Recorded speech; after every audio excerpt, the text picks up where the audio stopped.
നീ വരണ്ട, ഈ ബംഗാളികളുടെ ഇടയിലേക്കൊന്നും നീ വരണ്ട, നീ അവിടെ തന്നെ ഞാൻ പോയിക്കോളാം എന്ന് പറഞ്ഞു. ഞാൻ പറഞ്ഞു ഞാനല്ല ഉടമ്പടി എടുത്തിരിക്കുന്നത്. ദൈവനാമത്തിന് മഹത്വം ഉണ്ടായിരിക്കട്ടെ. എൻ്റെ പേര് അമീഷ. ഞാൻ എറണാകുളം ജില്ലയിൽ നിന്ന് വരുന്നു. എൻ്റെ ജീവിതത്തിൽ മാതാവ് നടത്തിയ ഏറ്റവും വലിയൊരു അത്ഭുതത്തിന് സാക്ഷ്യം പറയാനാണ് ഞാനിന്നിവിടെ നിൽക്കുന്നത്. എൻ്റെ ഹസ്ബൻഡ് യൂറോപ്യൻ കൺട്രിയിലാണ് വർക്ക് ചെയ്യുന്നത്. ഒരു വർഷം മുന്നേ ഹസ്ബൻഡ് നാട്ടിൽ ജോലിക്കായിട്ട് പോയിട്ട് വളരെ ബുദ്ധിമുട്ടിയായിരുന്നു. സാലറിയുടെ കാര്യത്തിൽ ഭയങ്കര ബുദ്ധിമുട്ടായിരുന്നു ഞങ്ങൾക്ക്. ഇൻക്രിമെൻറ്റ് തരാൻ പല മാസങ്ങളിലും അവർ പറഞ്ഞിട്ടും ഞങ്ങൾക്ക് തന്നിട്ടുണ്ടായിരുന്നില്ല. അങ്ങനെ പോകെ ഒരു മെയ് 2022 മെയ് 11 ഞാനിവിടെ വന്ന് ഉടമ്പടി എടുത്തതിന് ശേഷം കറക്റ്റായിട്ടൊന്നും എനിക്ക് ഉടമ്പടിയുടെ കാര്യങ്ങളൊന്നും ഫോളോ ചെയ്യാൻ പറ്റിയില്ല. പത്രങ്ങൾ വാങ്ങിച്ചിട്ട് പോയാലും കറക്റ്റായിട്ട് കൊണ്ടു കൊടുക്കാനോ അല്ലെങ്കിൽ കുമ്പസാരിക്കാനോ അങ്ങനെ ഒന്നും കറക്റ്റായിട്ട് ഫോളോ ചെയ്യാൻ പറ്റിയില്ല. അങ്ങനെ 3 മാസം കഴിഞ്ഞു.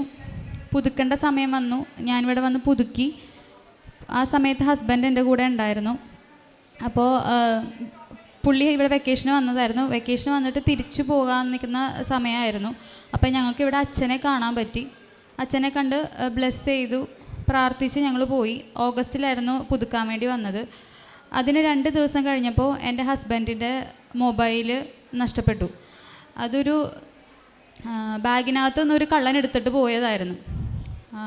1-ാം തീയതി ആയിരുന്നു, സെപ്റ്റംബർ 1-ാം തീയതി ആയിരുന്നു മൊബൈൽ നഷ്ടപ്പെട്ടത്. 5-ാം തീയതി എൻ്റെ ഹസ്ബൻഡിന് തിരിച്ച് വെക്കേഷൻ കഴിഞ്ഞ് ജോലിക്ക് ജോയിൻ ചെയ്യേണ്ടതായിരുന്നു. മൊബൈൽ പോയതിന് ശേഷം നമ്മുടെ എയർ ടിക്കറ്റ്, പിന്നെ അവിടുത്തെ ഡോക്യുമെൻറ്റ്സ്, അതിന് പ്രധാനപ്പെട്ട ഒരുപാട് കാര്യങ്ങൾ എല്ലാവരുടെയും മൊബൈലിൽ സൂക്ഷിച്ചിട്ടുണ്ടാവുമല്ലോ. അപ്പോൾ അങ്ങനത്തെ ഒരുപാട് സംഭവങ്ങൾ മൊബൈലുണ്ടായിരുന്നത് കൊണ്ട് മൊബൈൽ കിട്ടാണ്ട് ഒരു നിവൃത്തിയില്ലായിരുന്നു. എടുത്തിട്ട് പോയത് ഒരു ബംഗാളിയായിരുന്നു. മൊബൈൽ എടുത്തിട്ട് പോയി. ഒരു രാത്രിയും 2 പകലും ഞങ്ങൾ ഈ മൊബൈലിന് വേണ്ടി നടന്നു. അന്നേ ദിവസം പ്രധാനമന്ത്രി നമ്മുടെ എറണാകുളം ജില്ലയിൽ വരുന്നത് കൊണ്ട് പോലീസ് ഉദ്യോഗസ്ഥരെല്ലാവരും അതിൻ്റെ പുറകെ ആയിരുന്നു. ഞങ്ങൾ പോലീസ് സ്റ്റേഷനിൽ ചെന്ന് കംപ്ലയിൻറ്റ് കൊടുത്തപ്പം അവർ പറഞ്ഞത് ഒരാഴ്ചയെങ്കിലും പിടിക്കും മൊബൈൽ കിട്ടാൻ. എൻ്റെ ഹസ്ബൻഡിന് ഒരു 4 ദിവസം കഴിയുമ്പോൾ പോവേണ്ടതായിരുന്നു. അങ്ങനെ ഞങ്ങൾ വീട്ടിലിരുന്ന് എല്ലാവരും അപ്പച്ചന്മാരും അമ്മച്ചിമാരും എല്ലാവരും ഒക്കെ പ്രാർത്ഥനയായിരുന്നു. പിറ്റേ ദിവസമായപ്പോൾ ഇതേപോലെ ഒരു ചൊവ്വാഴ്ചയായിരുന്നു. ഞാൻ അച്ഛൻ്റെ ടോക്ക് കണ്ടുകൊണ്ടിരിക്കുകയായിരുന്നു. അങ്ങനെ ഇരിക്കുമ്പോഴത്തേക്കും എൻ്റെ അമ്മ വിളിച്ചപ്പോൾ ഞാൻ പറഞ്ഞു, ഇതോടെ ഞാൻ പ്രാർത്ഥനയൊക്കെ നിർത്തി, എനിക്ക് മതിയായി, എപ്പോഴും ഇങ്ങനെ ഓരോ പ്രശ്നങ്ങൾ എന്നെ വന്നുകൊണ്ടിരിക്കണം, എനിക്ക് മതിയായി എന്ന് ഞാൻ ഇങ്ങനെ പറഞ്ഞപ്പോൾ അമ്മ എന്നോട് പറഞ്ഞു, നീ ഉടമ്പടി എടുത്തേലോ, നീ ഇങ്ങനെ പറയാൻ കൊള്ളാവോ, നീ എണീറ്റ് പോയെന്ന് എന്നോട് പറഞ്ഞു. പോയി അന്വേഷിക്കുക എന്ന് പറഞ്ഞു. ഞാനപ്പോൾ അത് കേട്ടപ്പോൾ എനിക്ക് ഭയങ്കര ഇതായി. ഞാൻ ഹസ്ബൻഡിനെ വിളിച്ചിട്ട് ഞങ്ങൾ പറഞ്ഞു, അപ്പോൾ നമുക്ക് പോകാം, പോയി അന്വേഷിക്കാം. അതിന് മുന്നേ ഹസ്ബൻഡും ഞാനും കസിൻസ് എല്ലാവരും കൂടി ഒരു 4 കമ്പനികളിൽ ചെന്നു. അതായത് ഈ മൊബൈൽ നഷ്ടപ്പെട്ടു പോയ സ്ഥലത്ത് ഒരു 4 കമ്പനികളുണ്ടായിരുന്നു. ഈ ബംഗാളികൾ വർക്ക് ചെയ്യുന്ന 4 കമ്പനികളുണ്ടായിരുന്നു. ഏകദേശം 400ഓളം ബംഗാളികൾ വർക്ക് ചെയ്യുന്നുണ്ടായിരുന്നു. അവിടെ വന്ന് അവർ ഐഡൻറ്റിഫൈ ചെയ്യാൻ ഞങ്ങളോട് പറഞ്ഞു. അതനുസരിച്ച് ഞങ്ങൾ ഈ 400 പേരെയും ഞങ്ങൾ ഐഡൻറ്റിഫൈ ചെയ്തു. അതിലൊന്നും ആളുണ്ടായിരുന്നില്ല. അതിനുശേഷം ഒരു സീവാളിൻ്റെ പ്രൊജക്റ്റുമായി ബന്ധപ്പെട്ട് അവിടെയും കുറച്ച് ബംഗാളികൾ വർക്ക് ചെയ്യേണ്ടെന്ന് അറിഞ്ഞു. അങ്ങോട്ടേക്കാണ് ഞാനും ഹസ്ബൻഡും കൂടി പിറ്റേ ദിവസമായപ്പോൾ ഉച്ചയായപ്പോഴത്തേക്കും കിട്ടും എന്നുള്ള ഉറപ്പിൽ ഞങ്ങൾ പോയി. ഇറങ്ങിയപ്പോൾ തന്നെ മഴ പെയ്തു. 1 മണിയായിരുന്നു ആ സമയം. ഇറങ്ങിയപ്പോൾ തന്നെ നല്ല മഴ പെയ്തപ്പോഴത്തേക്കും ഹസ്ബൻഡ് എന്നെ വഴക്ക് പറഞ്ഞിട്ട് പറഞ്ഞു, നീ വരണ്ട, ഈ ബംഗാളികളുടെ ഇടയിലേക്കൊന്നും നീ വരണ്ട, നീ അവിടെ തന്നെ ഞാൻ പോയിക്കോളാം എന്ന് പറഞ്ഞു. ഞാൻ പറഞ്ഞു ഞാനല്ല ഉടമ്പടി എടുത്തിരിക്കുന്നത്. അപ്പം അച്ഛനെപ്പോഴും ഇങ്ങനെ പറയണേക്കാലോ, ഉടമ്പടി എടുത്ത ആൾക്കാരുടെ കൂടെ മാതാവ് വരും, ദൈവത്തിൻ്റെ പ്രസൻസ് ഉണ്ടാവും എന്ന് പറയുമല്ലോ. അതുകൊണ്ട് ഞാൻ പറഞ്ഞു കുഴപ്പമില്ല, ഞാനും വരാമെന്ന് പറഞ്ഞിട്ട് മാതാവിൻ്റെ കാശുരൂപം എടുത്തുകൊണ്ട് ഞങ്ങൾ പോയി. അപ്പോൾ 1 മണിക്ക് മഴ പെയ്തു. അത് 2 മണിയായപ്പോൾ മഴ തോർന്നു, നല്ല വെയിലായി. ഞങ്ങൾ പോയി ഹസ്ബൻഡ് വണ്ടി ഓടിക്കുന്നുണ്ടെങ്കിലും പുറകിലിരുന്ന് ഞാൻ കൊന്ത ചൊല്ലിക്കൊണ്ടിരിക്കുകയാണ്. അതിനോടൊപ്പം തന്നെ അമ്മച്ചിമാരൊക്കെ വീട്ടുകാരെല്ലാവരും നന്നായി പ്രാർത്ഥിക്കുകയായിരുന്നു. അങ്ങനെ ഞങ്ങൾ പോയി സീവാൾ പ്രൊജക്റ്റ് ചെയ്യുന്ന ആ ഓഫീസിലേക്ക് ചെന്നപ്പോൾ അവർ ഞങ്ങളോട് പറഞ്ഞു, നിങ്ങൾ ഒരു 6 മണിയാകുമ്പോൾ വാ, 6 മണിയാകുമ്പോഴത്തേക്കും ഈ വർക്കിന് പോയിട്ടുള്ള ആൾക്കാരെല്ലാവരും തിരിച്ച് അവരുടെ വരും, സൈറ്റിൽ താമസിക്കുന്ന സ്ഥലത്തേക്ക് വരും. അപ്പോൾ നിങ്ങൾ അങ്ങോട്ടേക്ക് വരാൻ പറഞ്ഞു. അപ്പോൾ ഞങ്ങൾ 6 മണിക്ക് തിരിച്ച് വരാമല്ലോ എന്ന് ഓർത്ത് ഇങ്ങനെ വിഷമിച്ചാട്ടോ ഞങ്ങൾ തിരിച്ചു പോകുന്നത്. കാര്യം എൻ്റെ ഹസ്ബൻഡിന് 4 ദിവസം കഴിയുമ്പോൾ പോകണം. ഞങ്ങളൊന്നും അതുമായി ബന്ധപ്പെട്ട് ഒന്നും ചെയ്തിട്ടില്ല. അങ്ങനെ തിരിച്ചു ഇറങ്ങുന്നതിന് മുമ്പേ ഹസ്ബൻഡ് പറഞ്ഞു എനിക്ക് ആളുടെ മുഖം മറന്നു പോകുന്നു എന്ന് പറഞ്ഞു. ഞാൻ തൈലം എടുത്ത് നെറ്റിയിൽ കുരിശ് വരച്ചിട്ട് പറഞ്ഞ് ഓർമ്മ കിട്ടും എന്ന് പറഞ്ഞിട്ട് ഞങ്ങൾ ഇറങ്ങി. കുറച്ച് നേരം കഴിഞ്ഞു. അപ്പോൾ 2-2:30 മണിയായി.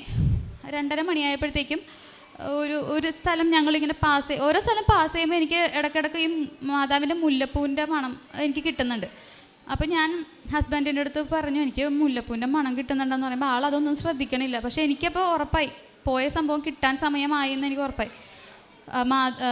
ഒരു പർട്ടിക്കുലർ സ്ഥലത്ത് എത്തിയപ്പോഴത്തേക്കും ഹസ്ബൻഡ് ഓർമ്മയില്ല എന്ന് പറഞ്ഞ എൻ്റെ ഹസ്ബൻഡ് വണ്ടിയുടെ 2 വീലറിൻ്റെ മിററിൽ കൂടി ഒരു മുഖം കണ്ടപ്പോൾ ഹസ്ബൻഡ് വണ്ടി നിർത്തിയിട്ട് അങ്ങോട്ടേക്ക് വണ്ടി എടുത്തിട്ട് എന്നോട് പറഞ്ഞു ഇതാണോ ആളെന്ന് എനിക്കൊരു സംശയം ഉണ്ടെന്ന് പറഞ്ഞു. അപ്പോൾ അതൊരു 2:30-3 മണി ആ ഒരു ടൈം ആയിട്ടുള്ളൂ.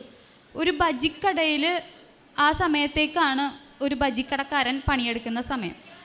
ആ 1 മണിക്ക് ഞാൻ നേരത്തെ ഇറങ്ങിയിരുന്നെങ്കിൽ ചിലപ്പോൾ ഈ കട തുറക്കില്ലായിരുന്നു, ഞങ്ങൾ കാണില്ലായിരുന്നു. ആ മഴ വന്നത് മാതാവ് ഞങ്ങൾക്ക് വേണ്ടി മഴ വരുത്തി തന്നതാണ്.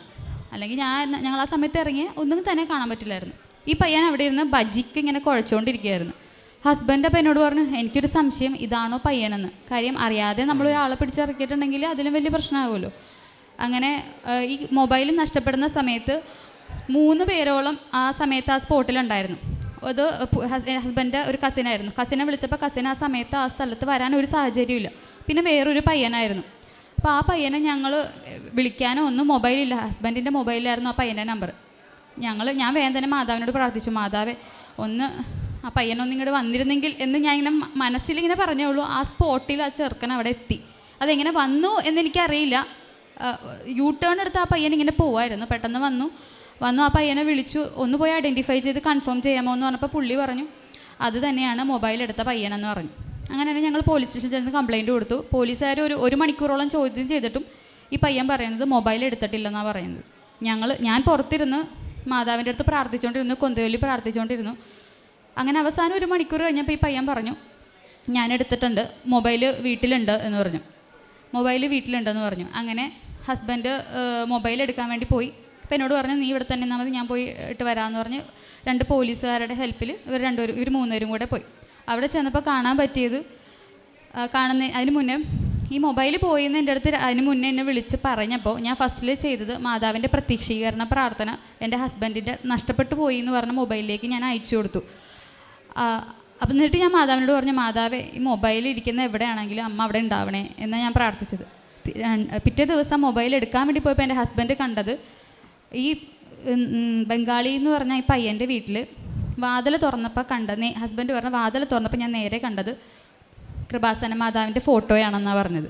കൃപാസന മാതാവ് അവിടെ എൻ്റെ ഹസ്ബൻഡിൻ്റെ മൊബൈലിന് കാവൽ നിൽക്കുന്നത് പോലെയാണ് ഞങ്ങൾക്ക്. ഹസ്ബൻഡ് തുറന്നപ്പോൾ തന്നെ ഹസ്ബൻഡ് പറഞ്ഞു എനിക്കെന്തോ പോലെ തോന്നിപ്പോയി, പെട്ടെന്ന് മാതാവ് അവിടെ ഇരിക്കണ പോലെ എനിക്ക് തോന്നിപ്പോയി.